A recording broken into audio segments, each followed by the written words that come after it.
আওয়ামী লীগের লকডাউন রুখে দেওয়ার ঘোষণা পুলিশের, তাহলে কি করবে আওয়ামী লীগ? গত কয়েকদিনে ঢাকাসহ বিভিন্ন জায়গায় ককটেল বিস্ফোরণ ও বাসে অগ্নিসংযোগের মাধ্যমে নাশকতার জন্য আওয়ামী লীগকে দায়ী করছে সরকার ও আইন শৃঙ্খলা বাহিনী।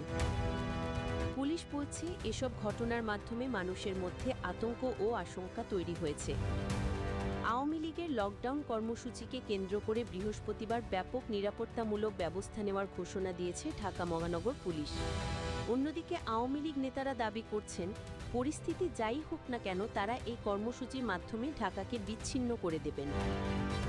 2024 সালের অগস্টের আন্দোলনের সময় সংঘটিত মানবতাবিরোধী অপরাধের ঘটনায় সাবেক প্রধানমন্ত্রী শেখ হাসিনা সহ 3 জনের বিরুদ্ধে দায়ের করা মামলার রায় কবে হবে সেটি 13 নভেম্বর বৃহস্পতিবার নির্ধারণ করবে ঢাকার আন্তর্জাতিক অপরাধ ট্রাইব্যুনাল। ট্রাইব্যুনাল গত 23 অক্টোবর এটি জানিয়েছিল।